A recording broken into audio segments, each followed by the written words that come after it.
ইমাম বায়হাকি দালাইলুন নবুয়াত নামীয় কেতাবে তিনি কেতাবের শুরুর দিকে 4টে অধ্যায় রচনা করেছেন শুধু রসুলের মিলাদের উপরে।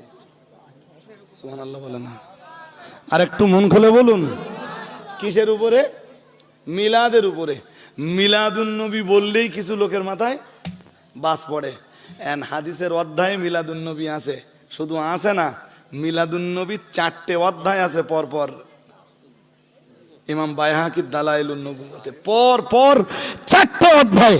এবার বলুন, ইমাম বায়হাকি 4টে অধ্যায় রচনা করেছেন, ওতে দোষ হয়নি। মৌলানারা, তাম পৃথিবীর মৌলানারা ওই 4টে অধ্যায় পড়তেছে, মিলাদুন নবীর অধ্যায়, ওতে যাচ্ছে না। যদি মালঞ্চের লোকে সেই নবীর মিলাদের হাদিসগুলো শোনার জন্যে দুজন আলেমকে দাউদ করে সবাই যদি সমাবেত হয়, ওইটা হারাম আর নাজায়েজ আর বেদাত হয়ে যাচ্ছে। এইটা এক শ্রেণীর তথাকথিত ভুইফোড় মুফতির ফতোয়া।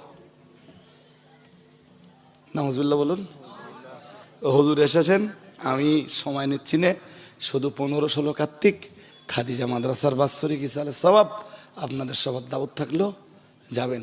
আর এখানকার যারা সদস্য আছে, অনেকে সদস্য হয়েছেন ওই মুজাহিদের মাধ্যমে, তো আপনারা সদস্য চাঁদাটা ইসালে সওয়াবের আগে আগেই পারলে মুজাহিদের হাতেই দিয়ে দেবেন, আমরা ওর কাছ থেকে বুঝে নেব। 15-16 কার্তিক